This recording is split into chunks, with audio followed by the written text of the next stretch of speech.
पिछले वीडियो में हमने देखा कि अपेक्षाओं का नियम यानी लॉ ऑफ एक्सपेक्टेशंस कैसे काम करता है। अब इस वीडियो में हम देखेंगे कि सफलता प्राप्त करने के लिए आकर्षण का नियम लॉ ऑफ अट्रैक्शन कैसे काम करता है। आकर्षण का नियम यह कहता है कि आप एक मैग्नेट हैं। आप हमेशा अपने जीवन में उन लोगों और उन स्थितियों को आकर्षित करते हैं जो आपके प्रबल विचारों के अनुरूप हैं। समान चीज़ें समान चीज़ों को आकर्षित करती हैं। जैसे एक जाति के पक्षी एक साथ रहते हैं, तो आपके जीवन में भी जो चीज़ है उसे आपने अपने व्यक्तित्व, अपने विचारों के जरिए अपनी ओर आकर्षित किया है। आपके मित्र, आपका परिवार, आपके परिचित, आपकी नौकरी, आपकी समस्याएं, आपके अवसर, सभी आपके सोचने के तरीके के जरिए आपकी ओर आकर्षित हुए हैं। संगीत में आप देखेंगे कि यदि दो पियानो में से एक को अगर सी नोट में बजाया जाए तो दूसरे पियानो में भी सी की दर से ही कंपन होने लगती है। और इसी सिद्धांत के चलते आपको अपने प्रबल विचारों और भावनाओं के तारतम्य में कंपन करने वाले लोग व स्थितियां मिलती हैं। अपने जीवन के सकारात्मक या नकारात्मक हर पहलू को देखने से आप पाएंगे कि अपना पूरा संसार आपने खुद ही बनाया है। आप विचार के साथ जितनी प्रबल भावना जोड़ते हैं, कंपन की दर उतनी ही ज़्यादा होगी और आप उतनी ही तेज़ी से उस विचार के अनुरूप लोगों या स्थितियों को आकर्षित करेंगे। आकर्षण का नियम कहता है कि यदि आप किसी दोस्त को याद करते हैं तो भी उसका फ़ोन आ जाता है। आप इस नियम को अपने चारों ओर सक्रिय देख सकते हैं। यदि आप कोई काम करने का फैसला करते हैं तो आपको फ़ौरन सहयोग और विचार मिलने लगते हैं और आप एक चुंबक की तरह बन जाते हैं। कई लोग खुद को पीछे रोके रखते हैं क्योंकि वे नहीं जानते कि वर्तमान स्थिति से मनचाही स्थिति तक कैसे पहुंचा जाए। लेकिन आकर्षण के नियम के चलते यह ज़रूरी नहीं है कि शुरू करने से पहले ही आपके पास सारे जवाब आ जाएं। यदि आप इस बारे में स्पष्ट हैं कि आप क्या चाहते हैं और किस तरह के लोगों का साथ चाहते हैं, तो आप उन्हें अपने जीवन में एक दिन ज़रूर आकर्षित कर लेंगे। अपने विचारों को आपको स्ट्रॉन्ग बनाना होगा, मजबूत बनाना होगा। आपके विचार दरअसल ऊर्जा का रूप है जो भावनात्मक गहनता के स्तर द्वारा तय गति से कंपन करते हैं। आप जितने ज़्यादा रोमांचित होते हैं, आपका विचार उतनी ही तेज़ी से बाहर निकलता है तथा समान लोगों और स्थितियों को अपने जीवन में आकर्षित कर लेता है। खुश लोग दूसरे खुश लोगों को आकर्षित करते हैं। समृद्धि की चेतना वाला व्यक्ति पैसे बनाने के विचारों और अवसरों को आकर्षित करता है। आशावादी व्यक्ति और ज़्यादा बड़े और बेहतर ग्राहकों को आकर्षित करता है। सकारात्मक व्यवसायी उन संसाधनों, ग्राहकों, सप्लायर्स, बैंकर्स को आकर्षित करते हैं जिनकी ज़रूरत उन्हें सफल बिजनेस खड़ा करने के लिए होती है।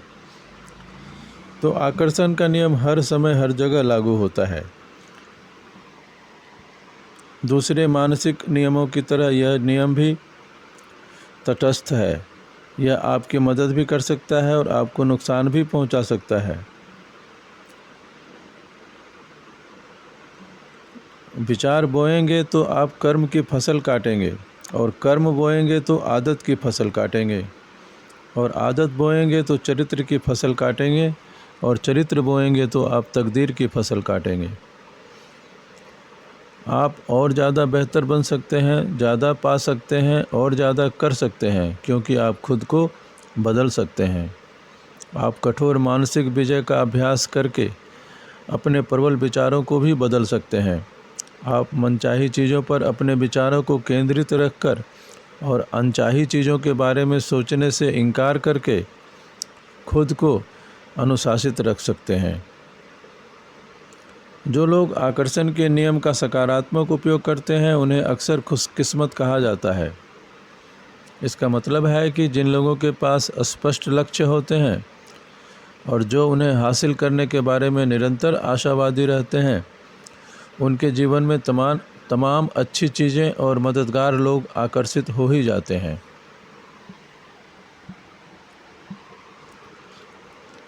अब हम बात करेंगे अनुरूपता का नियम। जैसा भीतर वैसा बाहर। यह नियम कहता है कि जैसा आपका भीतरी संसार है वैसा ही आपका बाहरी संसार भी बनेगा। बाहर से आपको देखकर बताया जा सकता है कि आपके भीतर क्या चल रहा है। आपके जीवन की हर चीज़ अंदर से बाहर की ओर है। आपका बाहरी संसार, विचार और भावना आपके भीतरी संसार के अनुरूप होता है। संबंधों का आपका बाहरी स्वरूप आपके आंतरिक व्यक्तित्व के अनुरूप ही होगा। आपकी सेहत का बाहरी संसार भी आपके मानसिक नज़रियों के अनुरूप होगा। आमदनी और आर्थिक सफलता का आपका बाहरी संसार भी विचार और तैयारी के आपके भीतरी संसार के अनुरूप ही होगा। लोग आपसे कैसे व्यवहार और प्रतिक्रिया करते हैं यह उनके प्रति आपके नज़रिए और व्यवहार का प्रतिबिंब होगा।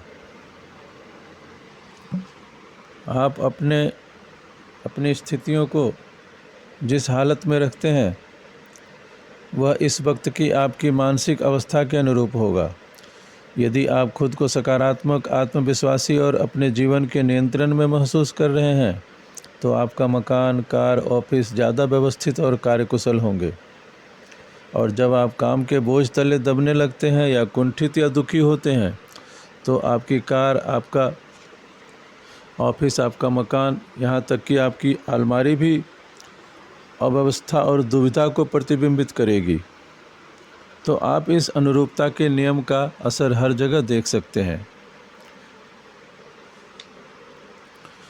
कुछ करने में समर्थ बनने के लिए व्यक्ति को कुछ अलग करना होगा। आपको खुद को बदलना होगा। बाहर यदि भिन्न परिणाम चाहते हैं तो आपको भीतर से अलग इंसान बनना होगा और आप ज़्यादा समय तक धोखा नहीं दे सकते। अधिकांश लोग दूसरों को बदलकर अपने जीवन के पहलुओं को बेहतर बनाने की कोशिश करते हैं और जब उन्हें अपनी ज़िंदगी के आईने में दिखने वाला व्यक्ति पसंद नहीं होता तो वे खुद अपना मूल्यांकन करने के बजाय आईने को चमकाने की मेहनत करते हैं। तो ध्यान रखें, बाहरी चीज़ों को अस्थायी रूप से बदलने का एकमात्र तरीका आंतरिक चीज़ों को बदलना है। जिंदगी की सबसे क्रांतिकारी खोज यह है कि इंसान अपने आंतरिक मानसिक नज़रियों को बदलकर जिंदगी के बाहरी पहलुओं को बदल सकता है। अब हम मानसिक समतुल्यता का नियम, मेंटल इक्विवेलेंसी का नियम के बारे में चर्चा करेंगे। मूल रूप से यह नियम कहता है कि विचार ही वस्तु बनते हैं।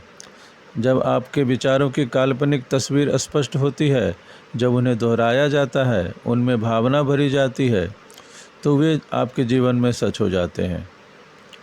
आपके पास जीवन में जो भी है, लगभग वह हर अच्छी या बुरी चीज़ अपने विचारों से आपने ही बनाई है। इसे दूसरे तरीके से कहें तो विचार वस्तु बन जाते हैं, वे जिंदा हो जाते हैं। पहले आप विचारों को पालते हैं, फिर वे आपको पालते हैं। आप ज़्यादातर समय जो सोचते हैं उसी के अनुरूप काम करते हैं, इसलिए आप अंततः वही बन जाते हैं जो आप सोचते हैं। और यदि आप अपनी सोच को बदल लेते हैं तो आप अपनी ज़िंदगी को भी बदल लेते हैं। आपके जीवन में जो भी होता है वह हर चीज़ सबसे पहले विचार के रूप में शुरू होती है। इसलिए विचारशीलता सफल लोगों का प्रमुख गुण है।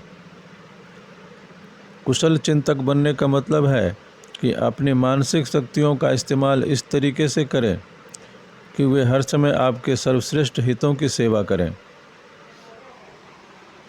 जब आप अपने जीवन के प्रमुख पहलुओं के बारे में सकारात्मक विश्वासपूर्ण तरीके से सोचने लगते हैं तो आप अपने साथ होने वाली हर चीज़ पर नियंत्रण कर लेते हैं। आप अपने जीवन को कारण और परिणाम के अनुरूप बना लेते हैं। आप सकारात्मक कारण बोते हैं और सकारात्मक परिणामों की फसल काटते हैं। आप अपनी संभावनाओं पर और खुद पर ज़्यादा भरोसा करने लगते हैं। आप और ज़्यादा सकारात्मक परिणामों की उम्मीद करते हैं। इसके फलस्वरूप आप सकारात्मक लोगों और स्थितियों को अपनी ओर आकर्षित करते हैं और जल्द ही परिणामों का आपका बाहरी जीवन सृजनात्मक सोच के आपके भीतरी जीवन के अनुरूप बनने लगेगा। तो पूरा कायाकल्प आपके विचारों से शुरू होता है। अपनी सोच को बदलकर आप अपने जीवन को बदल लेंगे। यह तो होना ही है। इसके लिए आपको सबसे पहले उस चीज़ का मानसिक समतुल्य मेंटल इक्विवेलेंट बनाना होगा जिसे आप अपने जीवन में देखना चाहते हैं। बाकी हर चीज़ उसके बाद ही होगी।